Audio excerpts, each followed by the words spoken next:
If you haven't already rated and reviewed the Single Tracks podcast in your podcast app, now's the time to do it. We're randomly selecting listener reviews to read on the show, and if we choose yours, you'll get a free Single Tracks hat in the mail. Hit pause right now, write a quick review, and then listen to future episodes to find out if you won yourself a hat. Happy trails. Hey everybody, welcome to the Single Tracks podcast. My name is Jeff, and today my guest is Neko Mulally. Neko is a professional downhill mountain bike racer and three-time U.S. national champion.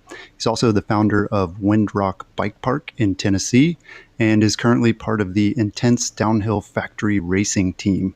Thanks for joining me, Neko. Yeah, absolutely. It's a pleasure to be on here.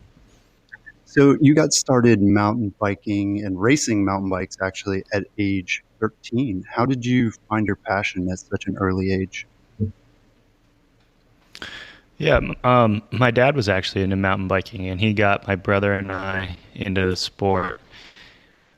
He was in like the 90s, I think like 97, 98 time. He kind of traveled out west and did the full downhill series with them. So he was into mountain biking, and he got my brother and I into BMX at first. We both kind of wanted to do motocross or ride motorcycles of some sort, and BMX was a good way to kind of get our skills down before we got on the motorcycles. So we got into BMX, and felt like I think I was like 6 or 7, and of all the sports that I'd done at that age, I felt like I was naturally good at BMX. I think I won one of the first races I entered, and then I just kind of thought that was my thing because I did well at it. So I wanted to continue racing BMX, and I did it for 5 or 6 years until I think right before I started racing downhill. So until I was 11 or 12, I raced BMX, and my family wasn't as into it as some are, but we did all the regional races. I grew up outside of Philadelphia, so we had a few tracks in Pennsylvania that we would go to regularly, and I just liked racing BMX because I was competitive. But when I got old enough to understand a little bit more, I didn't like the head-to-head racing as much. And when I tried downhill, I really liked it because it was more against working with the mountain and the clock, and it was more individual. You could be friends with the guys you were racing against, and if they beat you, it was because they were better.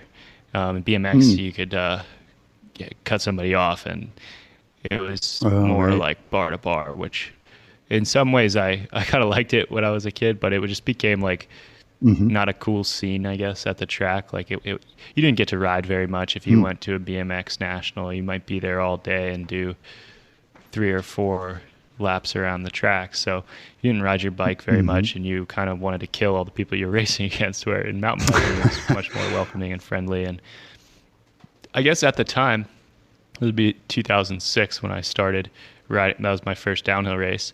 They started building like jumps and machine built features into the tracks. That was like a new thing at that time.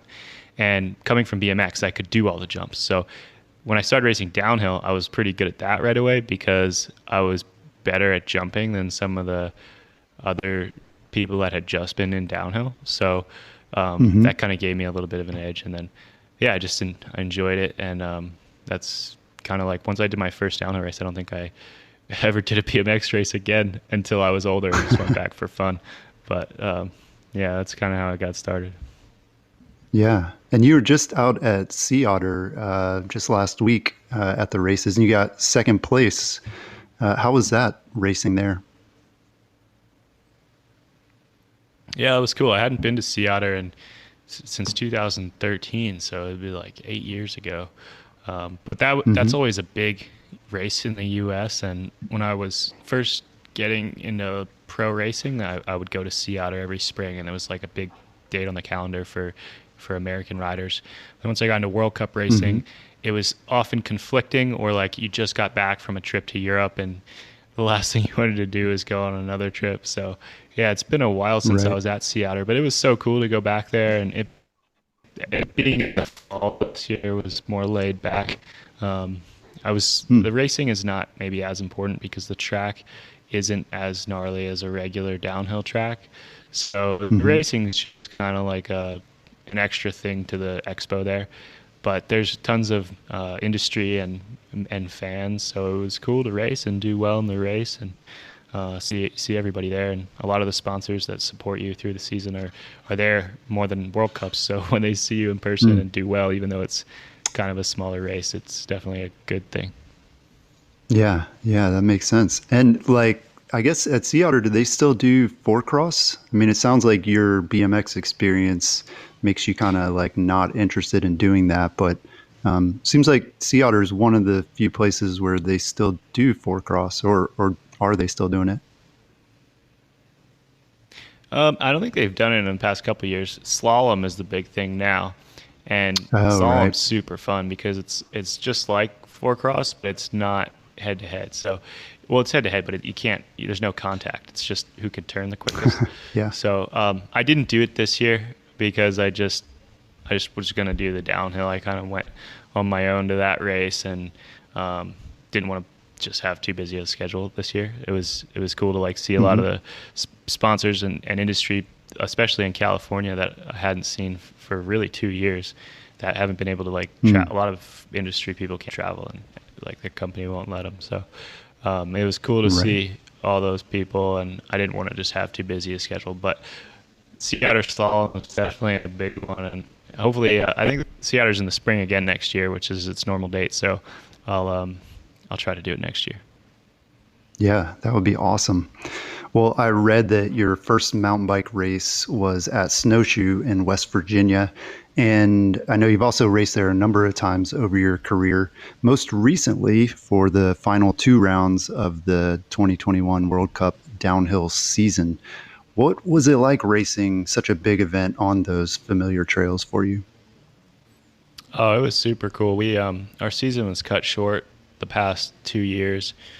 Just big Hmm. events in Europe were getting canceled, and it's been a shorter schedule than normal. So to make up for it, they had a double header at the final round, which is a snowshoe. So to get to race twice in front of all the U.S. fans was so cool. Like I Hmm. think I said, U.S. fans are worth like one U.S. fans worth four European fans because they yell so loud, especially for the American riders.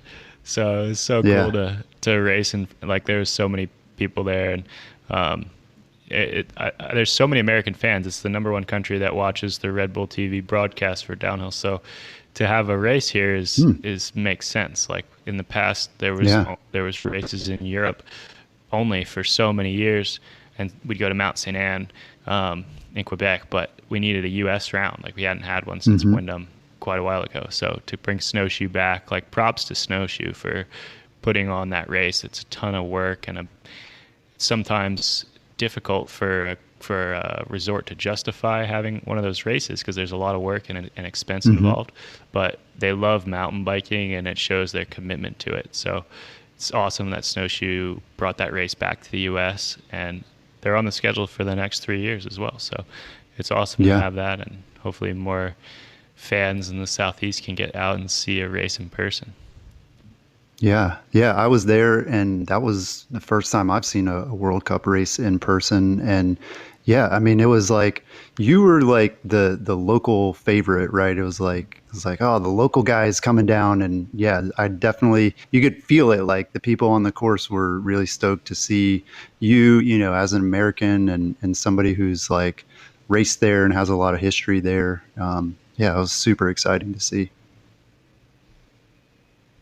Yeah, it was cool, and there's quite a few of us now from the southeast. We got Luca, who lives just a mile down the road from me.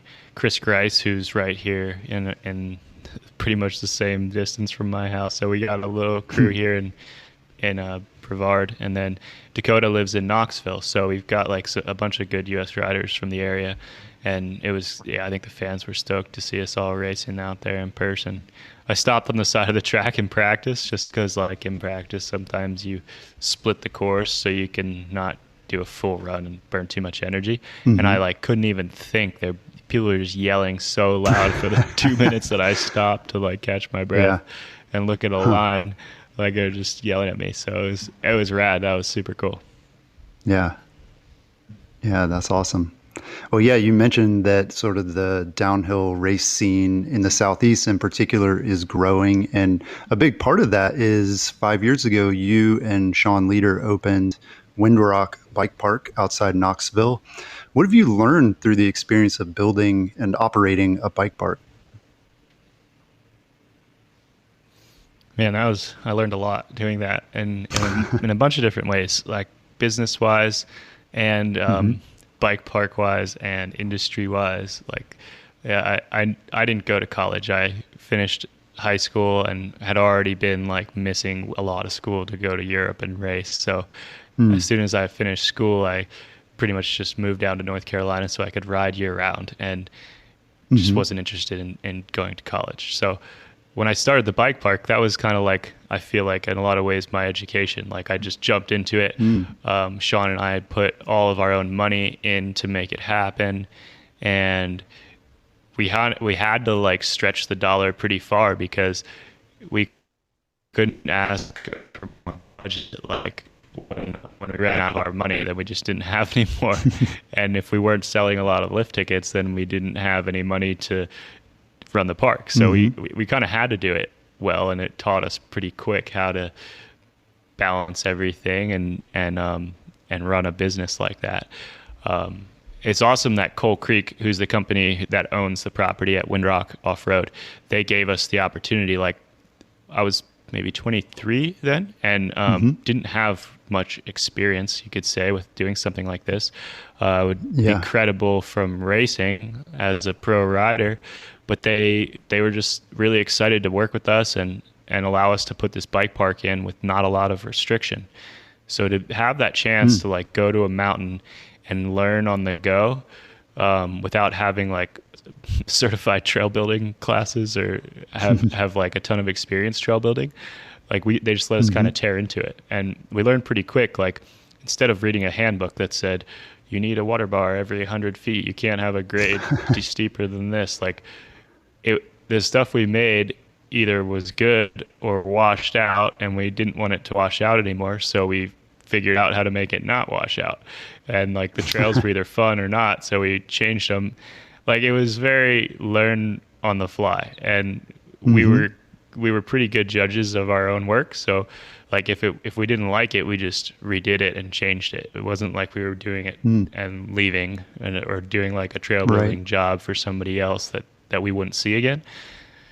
So being like operating the bike park, we just like, I don't know, my vision was to make, like I've ridden a ton of places around the world, and I wanted to make the stuff that I liked, like the best of each kind of place that I've been, and take it back and build it into a bike park. And really I just wanted to have a place that I could train and ride. And if the thought was like, hey, if we make this into a bike park, then we'll be able to make it an even better training facility for myself, but by like creating the experience for other people that are going to use it too.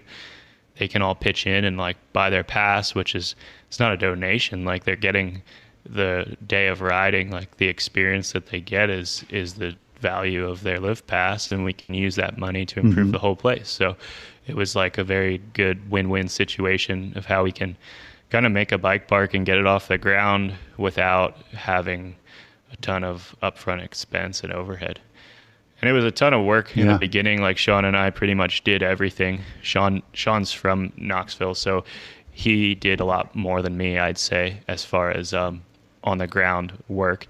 And kind of the way it was working well, because I was a pro rider and people came there and trusted my word that it was going to be good. So like I attracted people to come and kind of laid out a lot of the trails and knew what stuff we needed that would be fun to ride.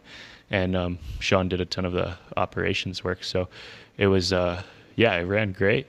I'm actually, for the past 2 years, I've not been involved with the bike park. I just passed my ownership on to Sean because it was kind of getting to be a lot on my plate. And it was, it's Windrock's 2.5 hours away from Brevard. So I would go over there, and every time I would go to ride, I would also have like a few things that I would want to do to improve just the whole function of everything, or fill a truck up with fuel, or fix a broken vehicle, or there's lots of little things. And And I felt like we had gotten the park over the hump to where like I could feel good and walk away from it, and it was going to continue to progress. In the beginning, I felt a little bit like if I stepped away, it might not succeed. So at the moment, it's great because I go to Windrock all the time, so several days a week, and I show up. There's a shuttle running literally every day except for Christmas, and I can put my bike on it and go ride and not have to do anything. So I pretty much, I think it worked out exactly the way I wanted to. Yeah, free pass for life. And yeah, I mean, like you said, the park is amazing. I mean, there's races there. I live in Atlanta, and I have lots of friends that travel up there to ride and always have a good time. And yeah, I mean, it's really cool. It's interesting that you had all this experience as a rider, and then got into sort of building trail. Did that experience help you as a rider? Like, were you able to learn some things from building trail, or did it go the other way, where because you were a rider, you knew kind of how to build things? I'd say more so being a rider, I knew how to, not necessarily how to build them, but I had the vision for what I wanted to build. So, like I said, if it wasn't right, we just redid it and fixed it until it was right. I think with anything, like if you have the vision to know exactly what it is that you want, like you can figure out how to use tools to make it. So that's pretty much what like a shovel, a pick, an excavator was all just like tools. And I knew what we needed to make, and we eventually figured out how to do it, and then got quicker and refined the process of doing it. So yeah, I'd say that has helped more, and just more the experience of like going to a lot of places, going to Europe, riding trails that a lot of trail builders here only get to see like one style, where I've been and riding in like pretty much every continent. So I can take that experience back and like show different styles of trail. And I think that, yeah, a lot of trail building these days is and I don't consider myself a trail builder, so I don't want to be in like any kind of trail building war, because I think there is a little bit of that going on between different people. Definitely. But I just see a lot of like generic trails, and I like to build stuff that's like more of a variety. Like it can be raw, and it can be natural, and it can be like unfinished trail, which is what I like to ride. And then you can throw a berm to carry some speed into the next section. So it doesn't have to be like all machine built, 3 feet wide, compacted. Like that's one style of trail. Then there's like just raking rides, and what I like is like a mix of it all, really. Like those are the most fun to me, is to like throw a variety of sections. And that's kind of what a downhill track is. Like there's machine built jumps. There's just raw sections. There's hard braking zones. Like it's all sorts of different terrain and obstacles on a downhill track. And to put that onto like trails that are a little bit more tamed down that public can ride, I think just kind of makes it more fun. Like it is different obstacles and I don't know, it just makes it more exciting. I like it when you have to really ride the bike, instead of like a lot of trails they're fun and they're like a roller coaster. You just stand on the bike and it takes you down some pretty fast, flowy stuff, and that stuff's cool to ride. But I like to like have to like ride the bike rather than the trail just do all the work. So I guess that's my style. But yeah, that taught me a lot. And then on the flip side, I guess, I can look at tracks maybe a little differently, knowing where stuff's going to cut up. Like at World Cups, you always get braking bumps or big holes that may not be there on track walk, but by race time, when a bunch of people have ridden, the track deteriorates. So I guess through trail building, like you can kind of see where that stuff's going to happen sooner maybe, and just have like a good strategy through the weekend practicing. Right. But yeah, I don't know. Yeah. Maybe trail building's taken more of my rest away from me than anything is probably a downside to it. Right. Yeah. Well, it sounds like you enjoy riding a variety of trails. And, with downhill, a lot of times we kind of associate that with park and, kind of lift serviced terrain and stuff. So I'm curious to know, when you're not riding park and when you're not riding Windrock, where do you like to ride? Do you have like a favorite trail that you like to train on, or just go ride for fun? Yeah, well, I live like 10 minutes from the ranger station in Brevard, so that's pretty much my go-to. A lot of the training Mm. that I do for downhill is on a trail bike or an enduro bike, so I do a lot of riding in Pisgah, and I have a hard time driving past the intersection at the ranger station to go somewhere else to ride because I know that it's good and it's Mm-hmm. right there, and like honestly, it's kind of like work almost to get these rides in that are on my training plan. So I know what I'm going to Mm-hmm. get there, and I don't often stray too far from that. But Mm-hmm. Pisgah's my favorite. I just love riding in there. I'd gone up to like Wilson Creek a couple times in the off season, and the riding up there is kind of similar to the riding here in Brevard, but just Mm-hmm. a little bit less traffic. So it's more single track and softer, and just like more remote. So I love riding up there Mm. too. But yeah, I'd say these two are my go-tos. And it's, Pisgah is Yeah. like pretty fun, and it's hard and technical riding. So it's good practice for downhill anyway. Yeah, for sure. Well, you have a tradition of raffling off your World Cup race bike at the end of the season to raise money for a nonprofit supporting kids and bikes. Interested to learn a little bit more about the program. Tell us a bit about it and what the funding goes toward. Yeah, for sure. That was something that I did in 2018 to start with. And Mm-hmm. I guess like as a World Cup rider, the brands or the teams that I've ridden for have often made me custom painted bikes for world champs. It's a pretty popular thing that like almost all the pro race teams do. And it makes Mm-hmm. sense. Like they spend a little bit of design time and get another bike painted that's going to get a ton of publicity and photos taken of Mm-hmm. it. It's like Mm-hmm. it's a good marketing move for the brands to do. And I've got probably 3 or 4 of them still in my basement, just kind of like collecting dust. There's really only like 1 or 2 that's kind of sentimental to me, but I just thought like, man, it'd be cool to like do something more with these. Like, of course I like them, and I don't take it for granted that they give those bikes to me, but at the end of the day, it's Mm-hmm. like it's just another bike after a couple years, and it'd be cool to like do something more with it. So I had the Mm-hmm. idea to raffle the bike off, and all the money raised give back to for the first 2 years I did it, I gave it to Canned Aid, which is Oscar Blues non for profit, Mm-hmm. and I was sponsored by Oscar Blues in 2018. So that's kind of what sparked the idea. Was they were asking if I could help to do like clinics, or maybe like a clinic that you like have to pay like a couple bucks to do and use the money to give back to Mm-hmm. Canned Aid. And I was like, well, yeah, I mean, I'd be glad to like do the clinic, but to do a clinic to like for like a $5 clinic to like raise money, like I don't think it's gonna have like that big of an impact. Like Yeah. not that I'm too good to do it, but like we could do something that Y- maybe is easier and raises more money. So I was like, hey, Mm-hmm. I get these bikes every year anyway. Like they already generate a bunch of publicity. If I raffle it off, it'll get even more publicity for the brand and like all those component Mm-hmm. sponsors that make like matching parts to put on it. We'll get like more photos out there about it, and we'll just sell like a $20 raffle ticket and give all the money back Mm-hmm. to your non for profit.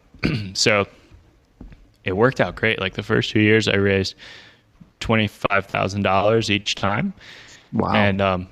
and what we did was bought bikes and helmets for first grade students that were in like, I guess they call it underserved areas. So like Mm-hmm. areas where like the kids don't, maybe there's like a lower income or something.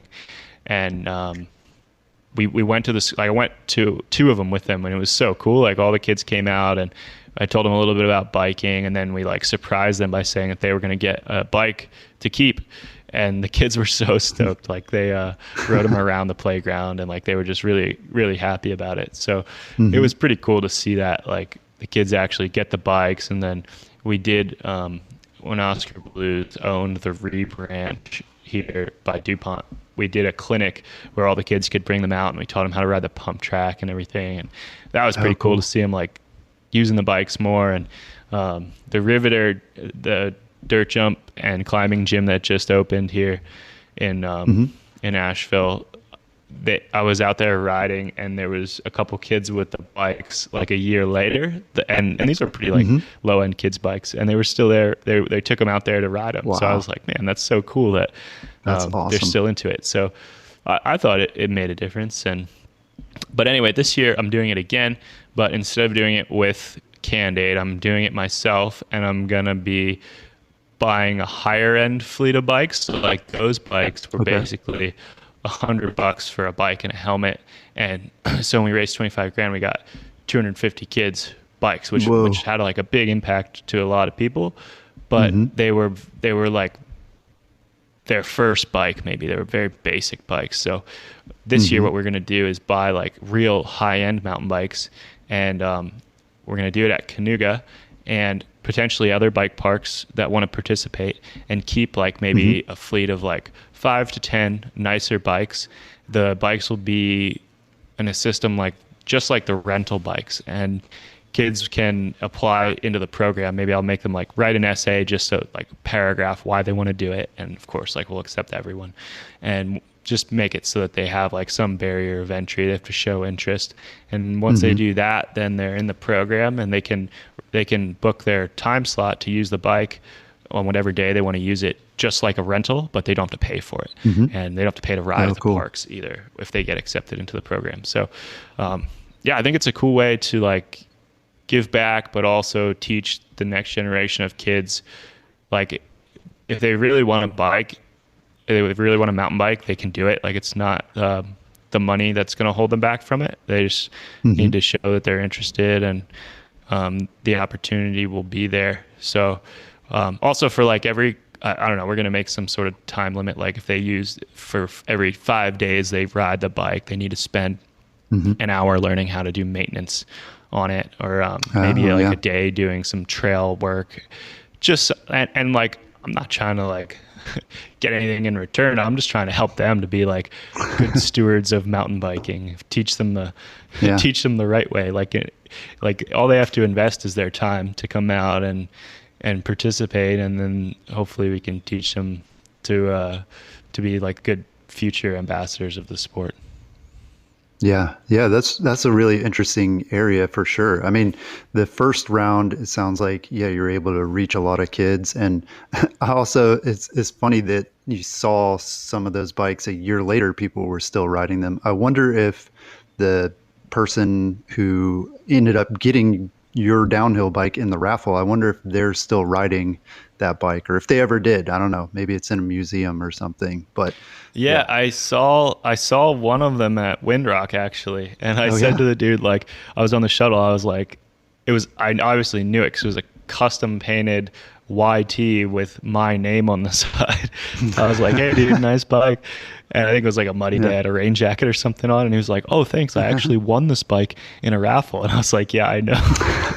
I'm Nico. And he was like, oh dude, no, it's so it was funny. And then the guy who won it the second year, the Intense that I raffled off, that was a super cool story too, because he was into downhill in the 90s, and then he got really sick. He had cancer and didn't really ride for a long time, and he won the bike and then took it out to Big Bear and rode it. So I was like, oh, it's kind of a cool story too, that the guy who won the bike was like not really into the sport and kind of had struggled through some tough times, and then he got the bike and it kind of rekindled riding for him again. So I thought that was pretty neat as well, like on multiple levels. Like honestly, it's not been a ton of work for me. Like it's a little bit of admin to set it all up, and to like line it all up and promote it. And sometimes like as a rider, you feel like you're just constantly like almost selling something to try to like get people to to buy a raffle ticket for it. And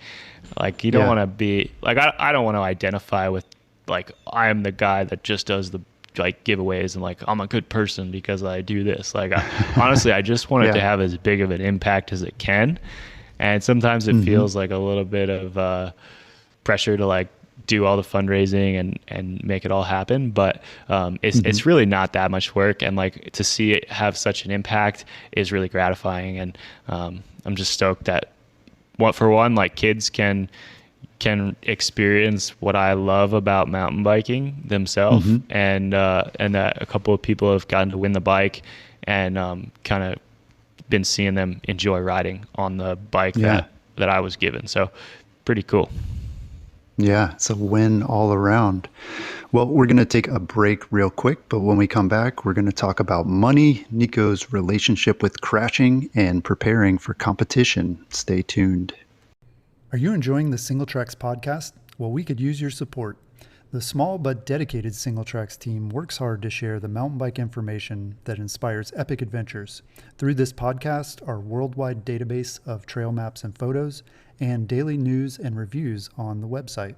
So consider becoming a monthly, annual, or lifetime pro supporter and enjoy ad-free browsing on the website, free Single Tracks stickers in the mail, and discounts on merch for as little as $3 per month. Go to singletracks.com/support to sign up and to find out other ways you can help support our mission. That's singletracks.com/support. Thank you and happy trails. And we're back. So, Neko, I was Googling you before this interview to prepare, and one of those like suggested search queries was Neko Mulally net worth.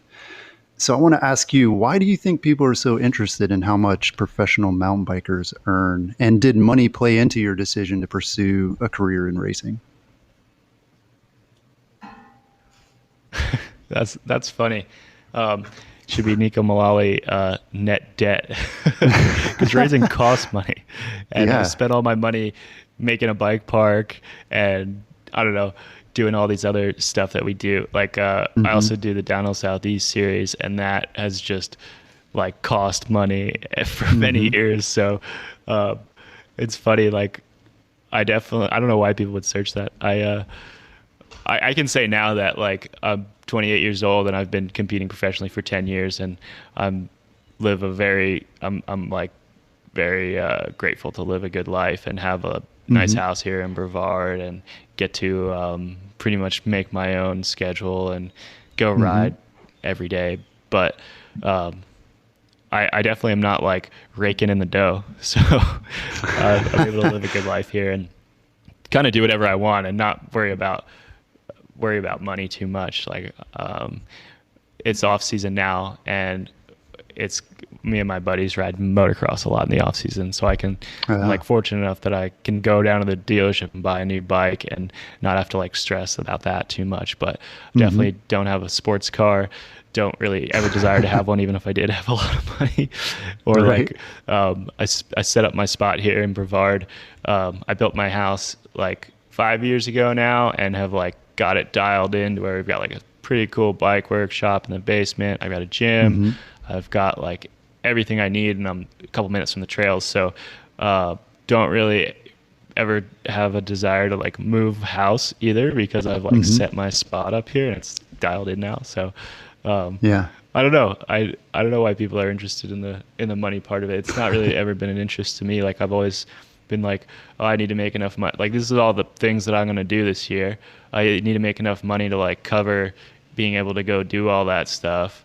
And then on the back end, like I need to obviously like eat well and be able to go to the physio appointments that cost money, have a trainer, have all the stuff that I need.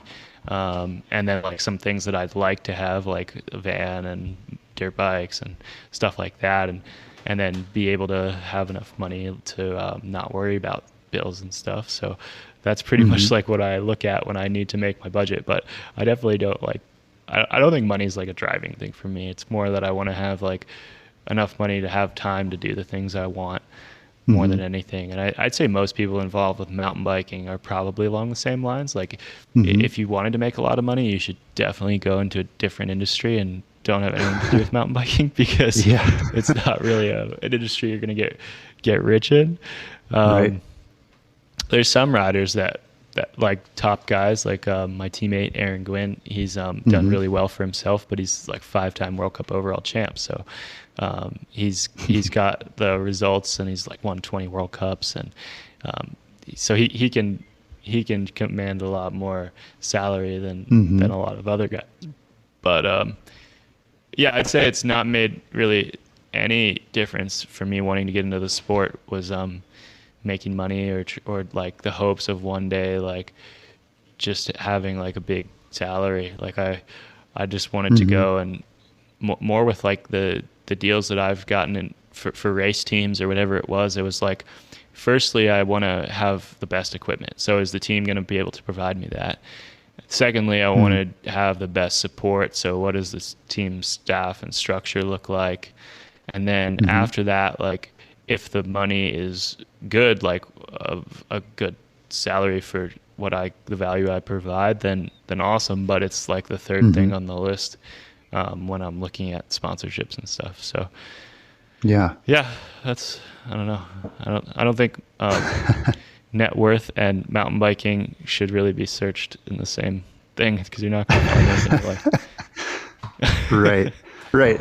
Those are two different things. I mean, right. Do you want a fun career or do you want a career that makes a lot of money? And, unfortunately, those are often two different things. And I just imagine, the person who's Googling that is like a middle school boy who like just doesn't know any better. And obviously, they look up to racers like you and are like, wow, that looks like a lot of fun. Like, could I make a career out of it? And, you're proof that you definitely can, but yeah, the money can't be the most important part of that for sure. You got to do it because you love it. Do you think today's young mountain bike athletes have advantages or opportunities you didn't have when you were starting out?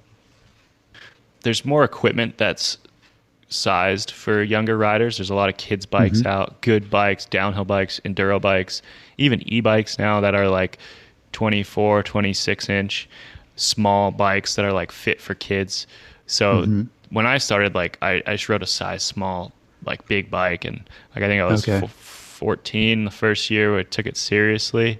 And, and I raced in junior expert, like 18 and under. So I was racing kids that were like, wait, like at that age, like 18-year-old kids way bigger than 14-year-old kids. So yeah, in some ways I think that like made me tougher and made me have to like rise to the higher level.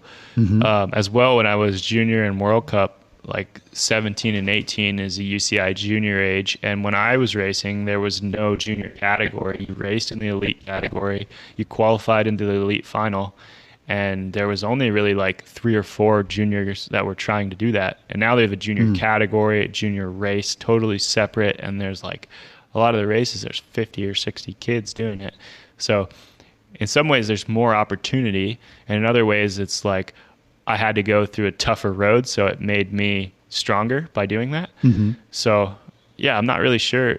I guess if you can get more kids interested because there's more opportunity, the ones who are always going to be good will rise higher or maybe to the top. And maybe kids that wouldn't have gotten into it because there wasn't as much of a path, they never would have seen mountain biking, and this got them into it, and then they were able to progress and take off from there. So it's hard to say which is better. Like the trails are like, there's a lot of easier beginner trails now. You go to like bike park, most bike, like discount Windrock from this, but you go to bike parks and they're like mainly flow trails that are fun and easy. And there's just like an easier barrier of entry. You don't have to be like a super skilled rider to do it for the first time. And I'm not sure if that's like, it either like makes it so that people have to be better to start, like when I started, or it makes more people get into it, and then you start with a wider base, but the peak's even higher of the couple guys that are at the top. So I don't know. Could go either way, but it's cool to see more people riding and more people into the sport. I just hope that with those easier barriers of entry, it doesn't take away from like being, like I said, like a good ambassador of mountain biking. Like you don't want to see people out there who have no respect or understanding really of what they're doing. So hopefully like through all this, the people, the new riders and stuff still take the time to be, good mountain bikers and not give us all a bad name. ripping by people on Right. e-bikes with gym shorts on, walking their dog. Might not be a good look, but I think it's not a problem with mountain biking. Or e-bikes. It's a problem with like society, and hopefully like mountain biking can bring those people up rather than encourage like bad trail etiquette, I'd say. Yeah. Yeah. Well, and it's interesting because downhill has traditionally been a tough sport to get into. I mean, you got to have access to good trails, with elevation. The bikes are not cheap. But yeah, it sounds like, especially through your current fundraiser, seeking to address, parts of that challenge can go a long way. And like you said, the more people who are able to try it, the more competition there's going to be, and people are making each other better all the time. And it does seem like today, yeah, maybe younger riders do have some advantages over the riders in the past, which is cool to see. So I want to ask you about crashing. How do you feel about crashing? Is that just part of the job as a downhill mountain biker, or is it something that you actively try to avoid? I would say both. I definitely crash a lot. Like as a downhill rider, to find the edge, you have to go past it and crash. Like if you never crash, you're probably not going fast enough. But that doesn't mean you have to like do super dangerous. Like there's places where you can push the limit, and there's places where to stay away from it. So yeah, it's definitely part of the territory. And of course, I wish I didn't crash so much. Like I heard a funny quote that the difference between bravery and stupidity is the outcome. And that's so true. Like you could lay it on the line and it goes well, and you're like, oh, he's a legend. Or you could do the same thing and have a huge injury, and people are like, oh, that was so stupid. Why did you do that? So it's tough to like weigh up those risks, and hindsight's always 20/20. But I think like as I get older, I kind of just look at it more as like, I don't take as many risks away from racing and try to like, it's hard too then if you don't to like step into that zone where if your mindset is to always just be committed and ride the gnarliest line and don't be intimidated by features, then it's easy to carry that into the race weekend. But if when you're just practicing or training or trail riding and you like kind of back off of certain things and save it for the race, it's harder to turn that around and then be able to step up and do dangerous things or not necessarily dangerous, but just like higher risk moves on the racetrack. So yeah, I don't know, man. It's like it's a fine balance. And yeah, I mean, it's just, like I said, it's part of the sport. You're not going to be a pro downhill mountain bike rider and not have injuries. It's just kind of unheard of. Right. Yeah. Yeah. And I think a lot of us have heard the phrase too, that if you're not crashing, you're not learning. And I mean, that's essentially what you're saying is you have to ride up to the edge and figure out where that edge is. And it sounds like too, part of it is you just have to be okay with that, with, the potential consequences for it. And I'm sure that's one of the things that makes you such a successful athlete, because most of us aren't willing to go to that point, right? We're not willing to like, no, yeah, there's a good chance I'm going to crash, but I have to. That's like part of racing. So do you have any tips for at least avoiding serious injury when you do fall? Like, can you like learn to fall and to crash safely-ish? Yeah, I think there's definitely somewhat of a technique to crashing. Like if you watch slopestyle riders or freeride guys, they are like so good at dismounting the bike and like getting out of it easily. But I think it's like it's a lot of body awareness, and like it's almost just second nature to them to be able to do that. And I look at that as like being way above what I could do. But when you do crash a lot, like you kind of learn to like a big thing is like to not let go of the bike. And that's weird because it doesn't apply to every situation. I don't want to tell somebody like hold on to their handlebars and auger themselves into the ground in a situation they didn't need to.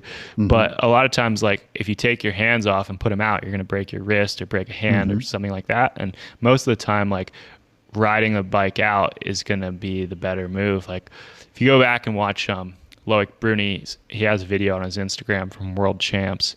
This was like 6 weeks ago now. But he like had this gnarly move where he almost had a huge wreck and just hung onto the bike and kind of rode it out to like a really safe place and then crashed. So many times like not jumping off or like not putting your hand out is going to be a better move. Like break ankles and wrists and stuff when you try to like dismount at high speed. So yeah, I'd say that helps. And then like wear like protective gear. Like I always wear a chest protector and elbow pads and knee pads. And in general, like if you're gravity riding, I would say like knee pads are pretty good idea. They make some light ones for enduro riding and trail riding that don't inhibit you that much. And I don't know, it just seems like and don't take this literally, but I'd almost rather wear knee pads than a helmet because like I'm way more likely to like crash my knee or do it way more often. And it's rocky out here. So for sure, like I'm going to wear knee pads whenever I even trail ride. And then, making sure you have like a good safe helmet. Like that's not something to skip on. And making sure that if you do crash in your helmet, like get it replaced. It's not something to mess around with.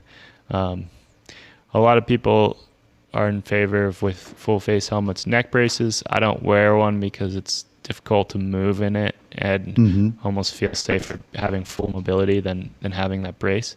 But I would never like advocate for somebody to not use a piece of protective gear if they feel comfortable in it. So just making sure that like, if you're going to go out there and take the risks, like, and it's easier too to commit to stuff when you know that you've like checked all the boxes of being prepared to do it. If you're like under prepared and half committed, then you're going to have a way more likely chance of getting hurt than if you're like, you understand the risk you're taking, you're jumping into it wholeheartedly and you're prepared as you can be, then most of the time it's going to go as well as it can. Yeah. Interesting. Well, speaking of being prepared, I'm curious to know what your preparation looks like for World Cup season. And, I'm sure for a lot of like cross country riders, they're like, oh, those downhill guys, like they just go downhill. Like they don't really need to do much to get ready for that. But I'm sure there is a lot that goes into it. So can you tell us like just kind of in general, what does like strength and endurance training look like for a downhill racer? Yeah, it's funny. Most people think downhill riders are just drinking and smoking and sending themselves down the mountain, but it's far from that. I mean, maybe 20 years ago, that you get away with that. There's some wild men, but these days it's like it's very calculated. I'd say downhill is a short race, so all the World Cups are around 3 minutes long. Some of them up to like 4, but they're kind of in that range. So it's an all-out sprint, and there's huge G-forces on the track. So you can't really afford to be like efficient or like be soft through a big impact. Like you have to be strong enough to hit whatever you want at full speed as hard as you can. So there's a lot of strength involved in it, in a lot of the moves. So like a lot of the when you get to the specific prep for World Cup, it's a lot of heavy weightlifting, a lot of short sprints, short interval training. It's kind of similar to like what a track rider would do, I guess, just based on the nature of the distance of the race and what's being asked of the body. So that would be like the peak of it. And then like it's like anything you kind of do base training or do like foundation work to prepare you. Like you can't just step into doing a maximum squat. Like you have to, like at this time of year, like it's been 3 weeks, I guess, in Snowshoe, and this week I definitely had 2 weeks of doing nothing, but this week I'm kind of getting back into some very easy movements that are like foundational to build up my body to being able to get ready to do like those heavy lifts. So say like do like 2 months of that sort of stuff. And it's kind of nice to get back to it because you can correct some bad habits and like imbalances that you have in your body. You can kind of try to work those out as best you can. Everybody has them.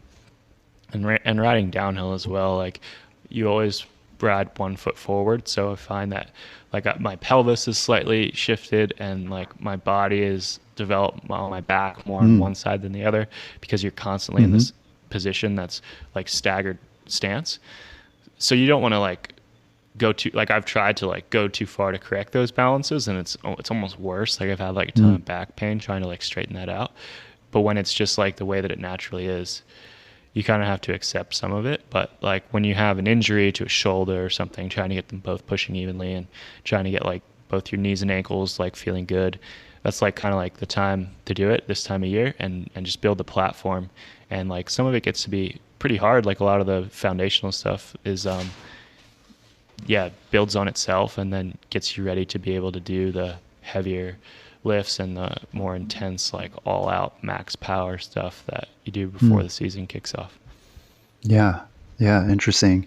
Yeah. And I think part of it too, you know, this was kind of a revelation for me going to the World Cup. And, you know, we're used to seeing like the photos and videos of downhill riders like yourself, you know, you're fully suited up, pads, you know, like baggy pants and baggy jersey. And, you know, when you take all that off, it's like you can't tell the difference between the cross country and the downhill athletes in a lot of cases. I mean, I was actually surprised at that, you know, thinking that the downhill riders were like, you know, bigger, like, more muscular, but it's really hard to tell the difference. And both disciplines seem to require kind of the same endurance and strength, which is really interesting to me. So I agree. I think that in some ways the XC is, what's required is a lot different than the downhill. But lately, like a lot of our tracks are so steep, like the consistent grade is very steep on most of the World Cups, that being light is super helpful for controlling speed. Like more races in the past couple years have been almost no pedaling and not really much generation of speed. It's more controlling of speed with braking, pressuring the bike at the right times. And if you're lighter, it's like easier to come into sections faster and then get the bike slowed down for a turn and to like be lighter through big compressions. Like it's almost easier as a smaller rider to do that sometimes. So, you see a good portion these days, like back, like Greg Menard is huge. Steve Pete was a big dude. And like those guys, big and strong, can like generate speed and carry momentum. And the tracks were just different 10 years ago than they are now. So they almost suit like a small rider. It's more nimble and can brake more rather than generate speed more. Yeah, interesting. Well, I've got one last question for you. And obviously, there's a lot of really great parts about traveling the world to race your mountain bike. You get to go to a lot of cool places, ride great trails on awesome bikes. I'm curious to know, what's the worst part about having to travel to race your mountain bike?